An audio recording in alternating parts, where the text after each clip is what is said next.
Aho tries to drop it back and send the other way, and now here comes a chance for Leonard out in front. Andersen with the save as he denies Protas. Gostisbehere will send this deep. Around for Chychrun, now a chance to score! Walker sends it up front, there's traffic, and Carolina will get on the board first as Sean Walker, who's playing his best hockey, gets his 5th of the year. Gostisbehere looking, Jarvis, he scores! Oh, mercy! Seth Jarvis hammering that one through Thompson, and Carolina up 3-0. Another power play goal. Well, hello, everyone. Welcome to the Canes Corner podcast. I'm Adam Gold. Well, that was a fun night, wasn't it? X marks the spot. X means you clinch the playoffs for a 7th consecutive year. I remember last year on the night where Carolina made the playoffs, we spent most of the time, I did, because it's really not a we, no offense, but I spent most of the time kind of waxing poetic about what it was like when the Hurricanes weren't making the playoffs. I'm not going to do that this time. We could, and maybe we'll do it another time, but we have other things to talk about. So first, we are brought to you by the Aluminum Company of North Carolina. If it is for the exterior of your home, you can find it at the Aluminum Company of North Carolina on Hamlin Road in Durham. No place like it. Sammy Hanna and his crew do a great job. You should check them out for all of your exterior home improvement needs. But it is true. The Hurricanes have made the playoffs now for 7 consecutive years. The only thing I'll say about it for now is that when Boston misses the playoffs, and we are pretty close to that being a done deal, there will only be 4 teams in the league who will have made the playoffs for 7 consecutive seasons, and they are Toronto, who had a big win against Florida tonight, Tampa, who was idle, Colorado, and Carolina. Those will be the 4 who have made the playoffs for at least 7 consecutive years, and that's what the Hurricanes have done. I actually did some other math. The Canes have this sick record. Canes are now 324, 154, and 48 under Rod Brindamore. 324 and 154? 170 games over 500 in not quite 7 full seasons? Okay.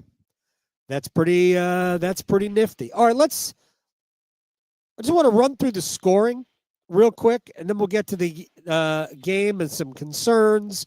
Not going to spend as much time on the nuts and bolts of this game other than big picture stuff from the game. Sean Walker is 5th. A play that, first of all, was, I thought, created by, and Walker was excellent tonight. I thought the play was really made by the 4th line. Jankowski, Jost, Robinson were excellent tonight. I thought their first shift was the best shift of the first 4 shifts of the entire game. Kotkaniemi, Aho, then the Roslovic line with Svechnikov at that time, and Hall went out, and then the Jankowski line hit the ice, and I thought they dominated their first shift. In fact, I wrote down 4th line, first shots on goal, and tons of pressure. Their second shift created the Walker goal. And you had 3 different players in front.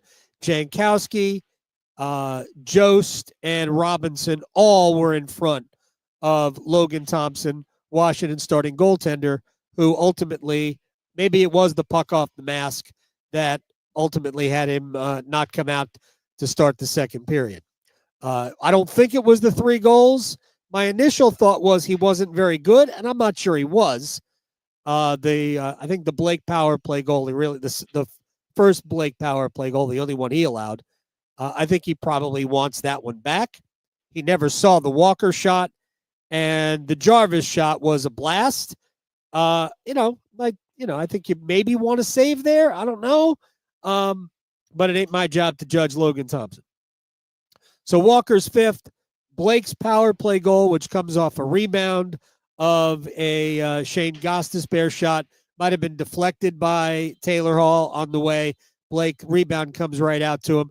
He didn't get a lot of it, but it went under Logan Thompson's pad, and that was enough. First of 3 power play goals for Carolina. Then Seth Jarvis, about 3 minutes and 10 seconds later, also in the power play, makes it 3-0, his 30th goal of the season. Jarvis now back-to-back 30-goal years. By the way, Sebastian Aho got an assist, the secondary assist on that goal. Now has 70 points for, I think, the 4th straight year. Gostisbehere to assist tonight. He's been hot lately. Carolina goes up 3-0. Jack Roslovic makes a really good defensive play early in the second period. He gets it to Logan Stankoven. Great finish there. 4-0 Carolina. Then we celebrate Alexander Ovechkin, his 892nd goal in his career. That made it 4-1 very late. I'm not going to sit here and whine about a terrible penalty that was slapped on Brent Burns when Carolina was already down a man on a penalty kill. It was a bad call. Whatever. It got Ovechkin his goal, number 892. It was 4-1, and then Jackson Blake, the best goal of the night, right off of power play face-off that was won by Jarvis. I think it was one back to it went right to Blake, and Blake grabbed the puck and he ducked inside, and I forget who it was. He made look silly, but he went around him and then went quick forehand and then right back to the backhand, and he roofed it back bar. Great goal. That made it 5-1, third power play goal of the night. Carolina was really good tonight. I am not going to say they were great tonight because they allowed a lot. They made sure Freddie Andersen, in my opinion, was the first star of the game. I don't know how we avoided giving Freddie a star in the building, not even a third star. I get you want to have Jackson Blake as your first star because he scored 2 goals. Seth Jarvis is always a star. Jarvis was great with a goal and an assist. Sean Walker played well. He didn't get, actually, Logan Stankoven got maybe he got a star because he fought Tom Wilson, or was at least willing. Wasn't much of a fight. And Stankoven came out in just shorts and a T-shirt because he was serving a 10-minute misconduct. We'll read those in a minute. He should have come out in a bathrobe. But Freddie Andersen was the best player. They might lose the game if it wasn't for Andersen. And that will bring us to a bigger picture conversation a little bit later on. But to me, Andersen was the first star of the game. Real quick, normally we run through comments and everything because the game ran long, mostly because they were announcing penalties for most of the third period. I wanted to get this on the air. I haven't had a chance to go through all the comments. So in this particular evening, man, I hope we don't have like a whole bunch of people listening from Myanmar or something like that I would get a kick out of announcing because I'm not going to be able to go through the comments so we could get this up and running before we struck midnight. As it is, it's already after 11 and we just started. As always, we're brought to you by the Aluminum Company of North Carolina. Did I say that already? I think I did. Not sure. Yes, I did. Rate, review, like, subscribe, whatever you have to do. We're always on YouTube, youtube.com/Canes Corner Podcast. All right, let me go through a couple of things. First of all, the game. Now, this to me it's not it was our play of the game, but this is really a joke. But this will tell you what today meant. Okay, we got multiple penalties here. Jankowski's got a 2 for cross-checking, a 2 for roughing, 10-minute misconduct. Josh got a 5 minutes for fighting and a 10-minute misconduct. Duan's got a 5 minutes for fighting and a 10-minute misconduct. And Dow's got a 2-minute roughing and a 10-minute misconduct. It's going to be 2-minute power play. Washington. Yeah, I don't know how Washington got a power play out of that, but they did. Anyway, by the way, it's not Jost, it's Jost, but that's fine. There were an array of power plays, like so many 10-minute misconducts. There was nobody left on the bench. Washington had 8 players on the bench at one point. 8. The Hurricanes had 3 guys in the locker room. Washington did win the battle of game misconduct. So let me just read these to you from the third period, and then I won't go very long. I'll just give you the names. Dylan Strome, slashing, roughing. Jarvis, roughing. Wilson, roughing. Stankoven, roughing. Wilson, misconduct. Stankoven, misconduct. Jankowski, cross-checking. Dowd, roughing. Jankowski, roughing. Jost, fighting. Duhaime, fighting. Dowd, misconduct. Jankowski, misconduct. Duhaime, misconduct. Jost, misconduct.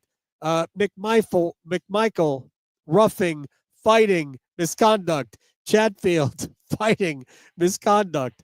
142 minutes in penalties in tonight's game, most of which came in the second period. It was incredible.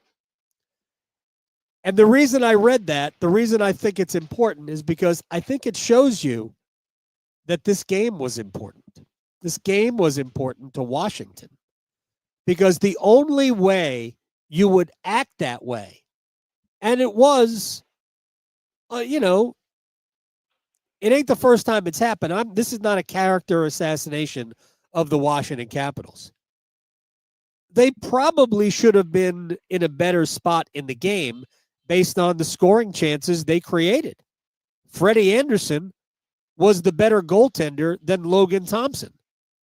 And because of that, the Hurricanes were in a better spot. Andersen was the guy saving his team's rear end, whether it was Protas or Chikrin or the kid Ryan Leonard. Was it Ryan Leonard? The rookie playing in his second NHL game. Kid's going to be good. He's not big like everybody else is for Washington. But, man, Washington spent a lot of this game being kind of pissed off, whether it was Pierre-Luc Dubois or Nick Dowd had a burr in his saddle. I just said that Nick Dowd had a burr in his saddle. Like these guys, they were on like a knife's edge all night.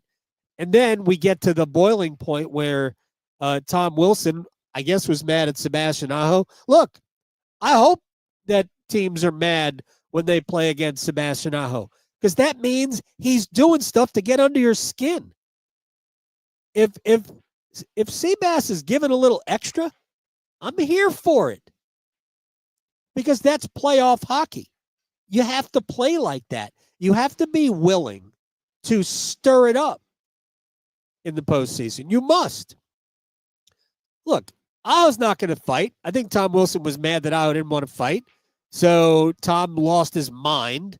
And then all of a sudden he's fighting Logan Stankoven, which I give Stankoven some major kudos for that. So this was a game that mattered to Washington, whether it was to prove a point to Carolina. I don't know. I don't know why it mattered so much to Washington. It was clear that it did based on their reaction in the third period.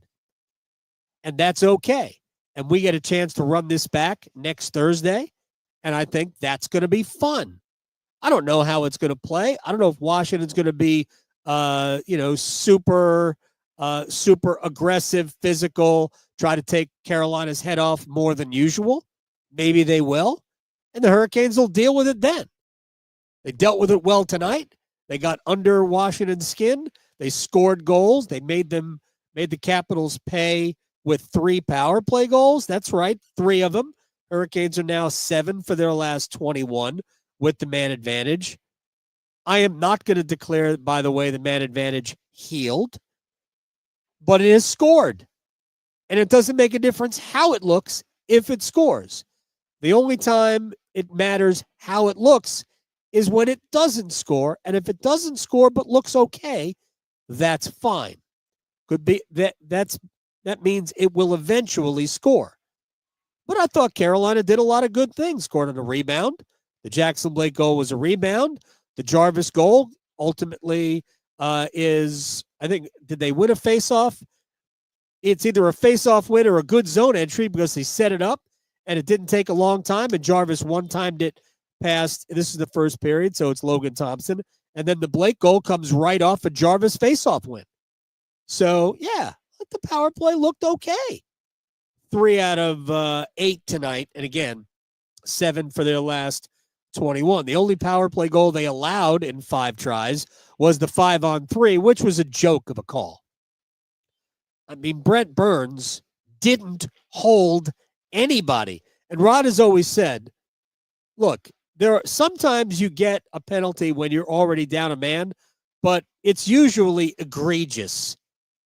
This wasn't even a penalty. They still called it. Again, whatever. No, we don't have to complain about it. All right. 2 concerns. Well, 1 concern from the game. Jordan Staal didn't play again. 3rd time in his I think the last 4 that he didn't play. Of course, Carolina's won the last 2, so maybe they don't need him. Just kidding. Andrei Svechnikov left the game. I don't think played in the 3rd period. Played the first 2. Didn't play the 3rd. Remember, he missed, 7 straight games with I think it was an upper body injury. Look, at this point, and this is not an editorial comment on Andrei Svechnikov, who through 2 periods wasn't really noticeable to me. He had 1 really good defensive play, otherwise didn't do much. And you can't say it wasn't because he wasn't playing with good players, because Jack Roslovic was a great player tonight. Maybe his best player, maybe his best game as a Hurricane, without scoring a goal, by the way. And Taylor Hall continues to play well. And Andrei was on the left side of that line. So it wasn't like Andrei wasn't playing with good players. He was, just didn't have a very good game apart from, again, 1 really good defensive play. But the bigger problem is that he might be unavailable again. Carolina's in Detroit and then in Boston Friday and Saturday before heading, I think, to Buffalo and then Washington. Buffalo on Tuesday and then Thursday in D.C. We are getting right down to it. Hurricanes have, we just get the exact total, 8 games left in the season. Clinched a playoff spot. The magic number to wrap up home ice in the first round is just 4. They might not need any help from the Devils if you win in Detroit and then in Boston. And of course, we'll be live on the Canes Corner podcast after each of those games. So the Svechnikov injury is worrisome because he's been out a little bit of late. And I think what will happen here is that they might just shut him down for a while, depending on, I have no idea what the injury is. They might just shut him down for a while and hope that with some rest, Andrei can come back and then be like shot out of a cannon when we get to the last couple of games of the regular season or maybe just the playoffs. Said this before. You've heard me say it. I'm sure you guys agree. The Hurricanes really, as a team in the postseason, will probably only go as far as Andrei Svechnikov will allow. He's got to play well. He is an element as a legit power forward. He is the element they don't have. Taylor Hall, not really a power forward, although 6'1", 200, right? Mark Jankowski, big guy. I don't know if that I call him a power forward. Happens to be big. Mark Robinson is more of a power forward to me than Mark Jankowski. Both good players. But they need Andrei to be really good in order to get the most out of this team. Hopefully, that will happen. But he's got to get on the ice in order to do so. We'll wait and see what the team says over the next couple of games, but obviously couldn't go into 3rd period. Real quick about guys who didn't play in the third period. Once we had all the shenanigans, Aho, Jarvis, Slavin were done. They never stepped on the ice again. That is called being smart as a head coach. Nobody is irreplaceable. The Hurricanes don't have great scoring depth, so they could ill afford to lose Aho or Jarvis, and Slavin, of course, is Slavin. Nobody is irreplaceable, but there are certain guys that would make it super difficult to be successful in the playoffs without. And those three guys are those three guys. I will throw Jordan Staal into the mix. I think they could survive the loss of anybody else, but those four guys are super important. By the way, did I mention? Yeah, Aho pissed off Tom Wilson. Jarvis pissed off, was it Ryan Strome? Jesperi Kotkaniemi played an excellent defensive game, playing the role of Jordan Staal today. I thought that line was very good. And again, I said this earlier, I thought it's possible that Jack Roslovic played his best game as a Carolina Hurricane. So obviously they want to get Staal back in the lineup, but they're going to be cautious there. I'll bet you they do the same thing with Andrei. And without Andrei, and like right now, they'll probably bring Juha Jaska back up if Andrei can't go. I don't think they'll go 11-7, although they could. We're in a different location tonight because there's a lot of extra TV here. And Scott Morrow was sitting right next to us. And Morrow, Morrow could draw in very easily, and they could just play 11-7 without calling Juha Jaska up. Quickly to the Carolina Hurricanes blue line. Far be it from me to point out that I thought that Brent Burns and Dmitry Orlov both played well tonight. Legitimate good games for both. I know how many of you dislike Burns and Orlov at this point, and I'm not even telling you don't have reason to. Orlov has spent, I would say, for the better part of the last month and a half, disappointing us. And Burns was mistake-prone in terms of giving the puck away. But they were both really good tonight. So the best-case scenario for the Hurricanes, best case, and I don't even think this is debatable, is that Burns and Orlov both play well. When they play well, they are minutes eaters, they are penalty killers, and they are offensively minded. And I think when they are playing well, Carolina is a significantly better team. I understand what that sounds like. Well, of course, when they're playing well, Carolina is better. Yeah, but certain players, I think, have a bigger impact when they are playing well. And a lot of it has to do with how much they play. You're talking about, all things being equal, Burns and Slavin play the most time, most minutes, and then Orlov's next. So you're talking about somebody who plays.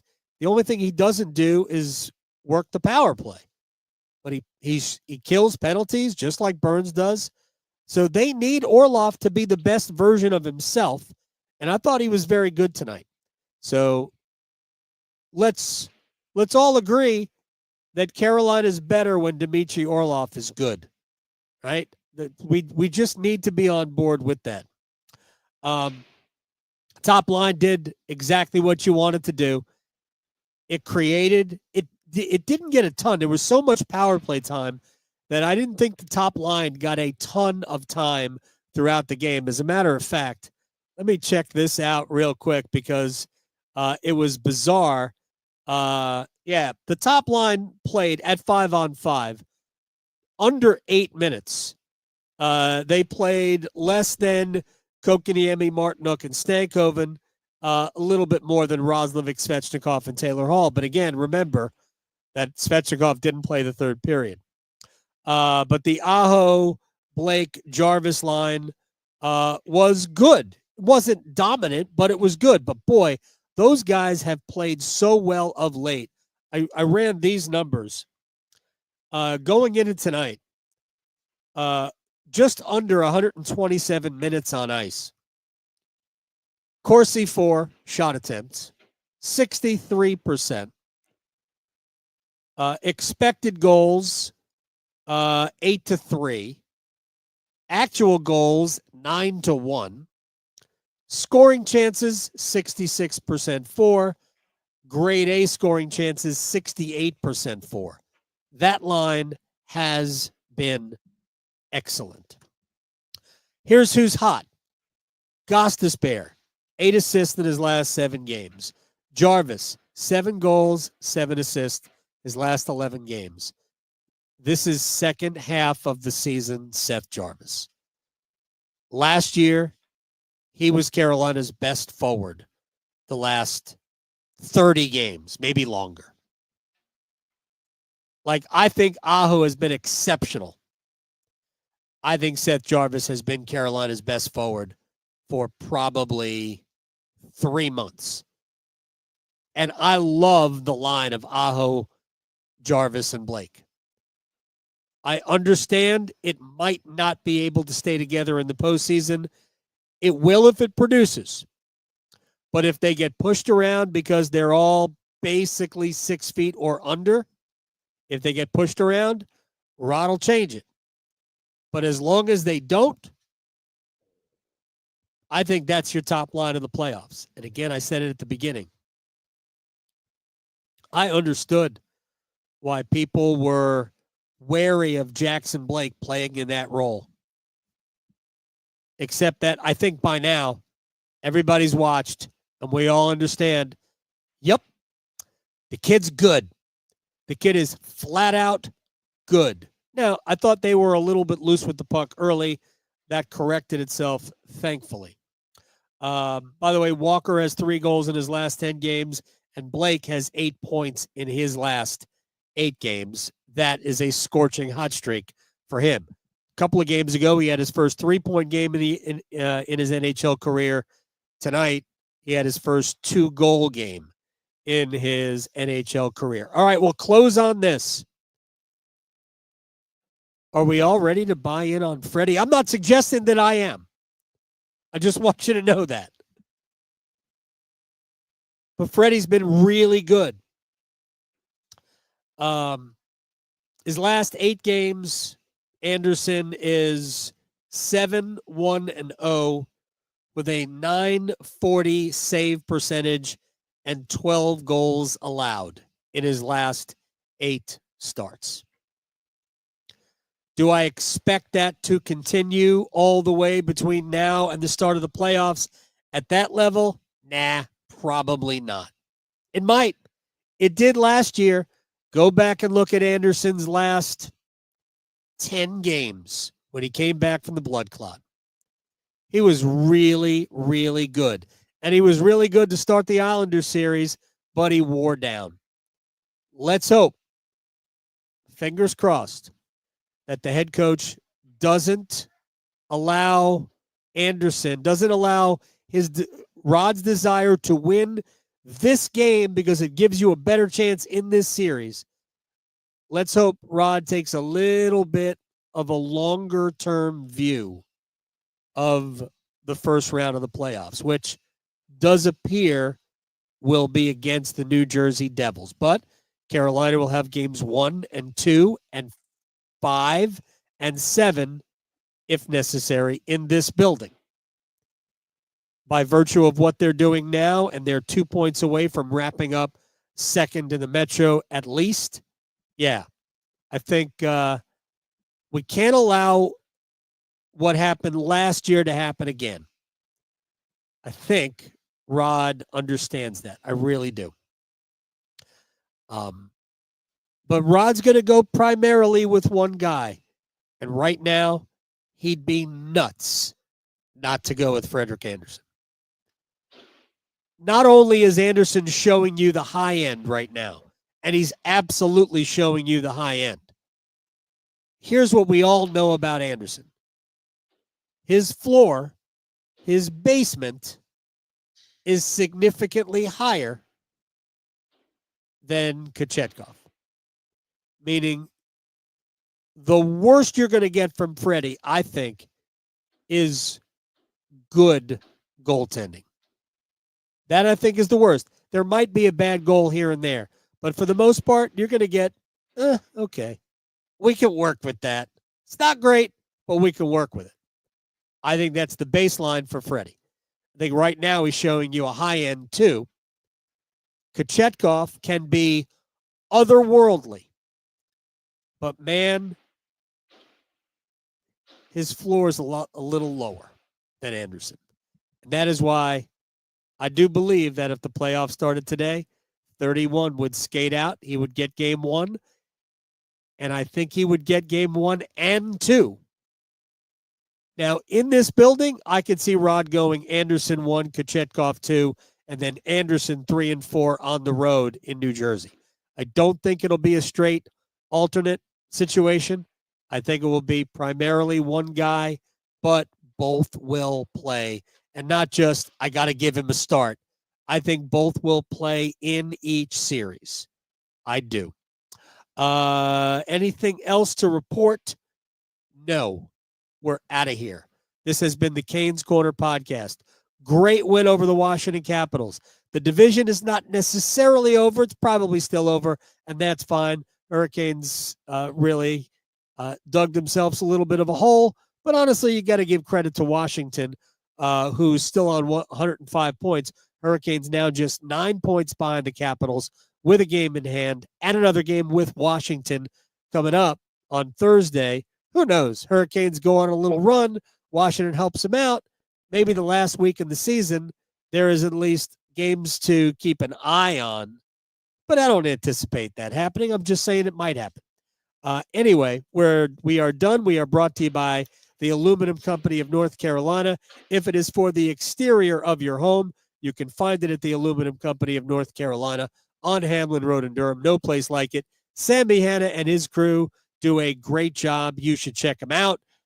And before we get out of here, multiple penalty here.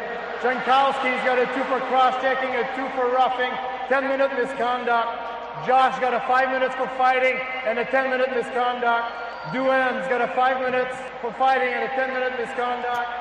And Dow's got a 2-minute roughing and a 10-minute misconduct. It's going to be 2-minute power play. Washington. Hysterical. Absolutely hysterical. And by the way, Thursday in D.C., gonna be spicy.